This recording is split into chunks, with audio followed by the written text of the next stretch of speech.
Nou vriende, goeiemôre. Ons is die Here nog dankbaar dat ons 'n nuwe dag tegemoet kan gaan in sy naam. Ons vertrou dat u 'n baie goeie nag se rus gehad het en dat u vars verkoop en nuut opgestaan het en dat u ook kan sien vir hierdie baie besondere dag wat die Here vir ons gegee het. Ek wil u vanmôre groet met die baie besondere woorde van Gesang 54, 'n baie onbekende gesang, maar daar staan: wil Heer in liefde u ontferm, skenk u ons volk genade, delg u tog uit ons sondeskuld, wis uit ons sondedade. Sal u ons dan nie lewend maak, dat ons in u weer vreugde smaak, skenk ons tog u heil, o Here. 'n Pragtige gebed eintlik wat hier gebid word, is dat die Here tog vergifnis sal skenk vir ons sonde. 1 Johannes 1:7 sê, as ons in die lig wandel, soos hy in die lig is, het ons gemeenskap met mekaar, en die bloed van Christus reinig ons gedurig deur van alle sonde.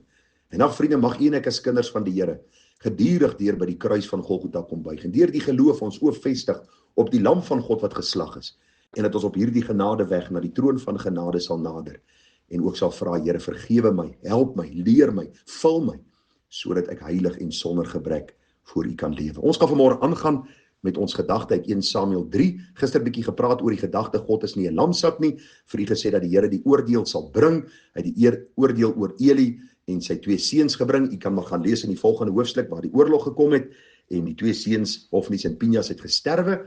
Die Bybel sê vir ons dat Eli het gesterwe en die ark van die verbond is dan weggeneem uit Israel. Dit het gedui op die teenwoordigheid van die Here, terwyl die Here vir Samuel opgewek het om dan ook die boodskap van oordeel oor te dra. En vanmôre gaan ons stil staan juis by hierdie gedagte: getrouheid al kos dit 'n prys. En ag vriende, dit sien ons nou in die volgende verse. Die Here het klaar aan Samuel die boodskap geopenbaar wat hy oor Eli en sy seuns gaan bring. En nou sê die Bybel vir ons dat hierdie man Samuel die môre vroeg opgestaan en hy het sy werk gedoen. Die Bybel sê vir ons baie duidelik, hy het die deure van die huis oopgemaak, hy was getrou op sy pos gewees. Baie belangrik, die getrouheid van Samuel staan soos 'n paal bo water uit in die hoofstukke wat ons lees in 1 Samuel 3. En die Bybel sê vir ons, maar Samuel was bevrees om die gesig aan Eli mee te deel. Luister, ek is dikwels bang om met mense te praat oor die Here. Vriende, moenie dink omdat ons predikante is, ons praat sommer met elke Janrap en sy maat, en ons praat maklik, dit is vir ons maklik om die evangelie te deel nie. Elkeen het 'n verskillende persoonlikheid. Sommige mense praat makliker as ander, maar baie lewe met vrees. Timoteus, hierdie wonderlike man, die Bybel sê vir ons baie duidelik, die man waaroor ons gepraat het, Sondag by die gemeente, toe ons Moedersdag gehad het, wat sy ma en sy ouma hom die evangelie bedien het. Die Bybel sê vir ons dat Paulus hom moes aanspreek en sê: die Here het jou nie 'n gees van vreesagtigheid gegee nie, maar van krag, liefde en selfbeheersing. En so sien ons Samuel as jong seun, vrees, want God het 'n streng en 'n ernstige boodskap vir hom gegee, en hy moet dit nou oordra aan die hoofpriester, en hy moet oordra aan sy seuns, en wat gaan hulle doen met hom? Hy het nie geweet nie, hy het nie die toekoms geken nie. Al wat hy gehad het is die opdrag van God, en hy het opgestaan die môre en hy het sy werk begin doen. En nou sê die Bybel, en Eli het Samuel geroep en gesê: Samuel, my seun. Hoor Samuel se getrouheid. Hy antwoord en hy sê: hier is ek. Toe vra hy: wat is die woord wat hy, die Here, met jou gespreek het? Verberg dit tog nie vir my nie, maar God so aan jou doen en so daaraan toedoen as jy iets van al die woorde wat met jou gespreek is vir my verberg. So Eli sê eenvoudig vir Samuel: Samuel, as jy enigiets my gaan wegsteek, gaan God sy oordeel oor jou bring.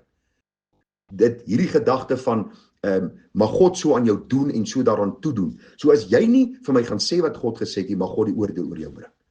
En nou sê die Bybel vir ons dat Samuel het hom al die woorde meegedeel en niks vir hom verberg nie. Jy sien, Samuel was nie 'n verkleer mannetjie nie. Jy sien baie kinders van die Here of belydende Christene wat die evangelie op 'n baie gesofistikeerde manier aanbied. Hulle sê net die nodigste, dat hulle nie aanstoot gee vir mense nie. Hulle wil tog nie hê daar moet konflik wees tussen hom en die moslem, of hom en die persoon wat miskien in 'n kerk is waar allerhande snaakse manifesterings en dinge plaasvind nie. Sê net genoeg, dan is daar vrede. Nee. Samuel vertel presies vir Eli, nie met smaak en met hierdie arrogansie en bravade nie, maar in liefde, maar ook met die erns wat God in sy hart gelê het, vertel hy aan Eli presies wat God aan hom meegedeel het. Die Bybel sê vir ons baie duidelik, en hy het baie eenvoudig al die woorde met hierdie man Eli gespreek, en hy het niks vir hom verberg nie. En dan is die volgende vers, 1 Samuel 3 vers 18. En Samuel het al die woorde meegedeel en niks vir hom verberg nie. En hy het as Eli het gesê, hy is die Here, laat hy doen wat goed is in sy oë. Aan die een kant kan dit klink asof Eli baie edel is. Eli besef wie God is en in nederigheid buig hy en sê, maar ek kan nie God se hand afklap nie. God gaan in elk geval doen wat hy wil. God is die God wat oordeel, hy het die reg om te oordeel. Ons het in sonde verval, hy het die volste reg om ons te oordeel. Aan die ander kant sien ek hier by Eli 'n tipe van 'n traagmenieagtigheid. Hy's God, laat hy oordeel as hy wil. So presies hoe die teks geïnterpreteer moet word, kan ek nie sê nie, maar as ek Eli se geestelike toestand kyk en die feit dat hy sy seun se sonde nie streng bestraf het nie, is dit asof Eli op 'n punt gekom het en wat moet gebeur? Hy sê raak, what will be. En dit, vriende, is vir my 'n geweldige kommerwekkende ding. As ek so boodskap moes kry, sal ek op my knieë geval het en bly roep het om genade.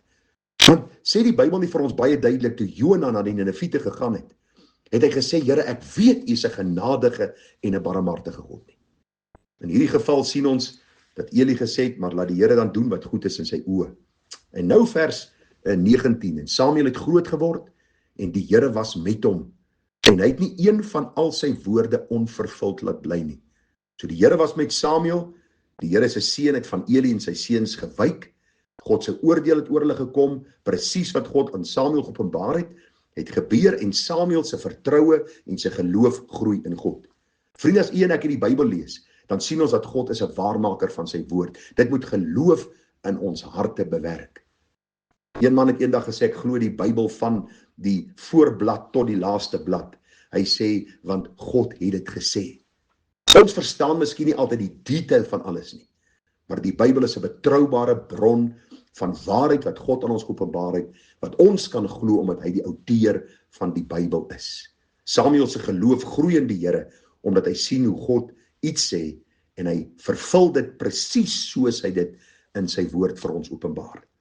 En nou sê vers 20, en die hele Israel van Dan tot Berseba het erken dat Samuel betroubaar was as 'n profeet van die Here. Dit was ons boodskap gewees toe ons hieroor gepreek het. Samuel was betroubaar. Die woord van God was deel van sy lewe. Sy wil was aan God onderwerp. Hy was nederig en betroubaar. God meer gevrees as mense. Vriende, Samuel as jong seun staan voor hierdie hoëpriester Eli. En met die vrees wat in sy hart is, sê hy vir hom, so sê die Here. Want luister, Samuel is nie die gesag nie, God is die gesag. Baie keer sal mense vir my sê, glo jy dit? Dan sê ek, nee, die Bybel sê, hier is die waarheid en dis wat ek glo, daarom dra ek hier die waarheid van God oor. En dit wat God sê, glo ek met my hele hart, omdat hy die outeur van waarheid is, die sondelose, wat vir sondaars trek met koorde van liefde, en sy woord gee as lig vir hulle pad, en lamp vir hulle voet. Die laaste vers sê, die Here het weer verskyn in Silo, want die Here het hom geopenbaar aan Samuel in Silo, deur die woord van die Here. Vriende, en hier dit het vir my maar net op hierdie aanhoudende, die kontinuïteit, wat daar aan die kind van die Here se lewe moet wees. Ons lees die Bybel nie sporadies insidenteel nie. Ons lees die Bybel nie wanneer ons goed voel, of wanneer ons dink ons te versie nodig vir die dag nie. Ons lees die Bybel konstant, sistematies, sodat die woord van God aan ons harte geopenbaar kan word. Vir elke situasie waarin ons osself bevind. Want die hele skrif is deur God ingegee. Is nuttig tot lering, tot weerlegging, tot regwysing, tot onderwysing in die geregtigheid, sodat die mens van God volkome kan wees vir elke goeie werk, volkome toegerus. Wonderlik om te weet, wonderlik om te sien en te hoor, dat die Here die getroue verbondsgod is, dat hy hierdie waarheid ook in sy woord vir ons opgeteken het, sodat ons dit ter harte kan neem. Ou-testamentiese gedeelte, praktiese toepassings op ons van wat leef in die jaar 2026. Ons loof en ons prys die Here, dat ons in 2026 hom kan eer, as die onveranderlike God, wat sy woord geïnspireer het, en vir ons nagelaat het, gegee het, sodat ons rein en heilig voor hom kan lewe. Vriende, groete vir u, mooi dagie verder.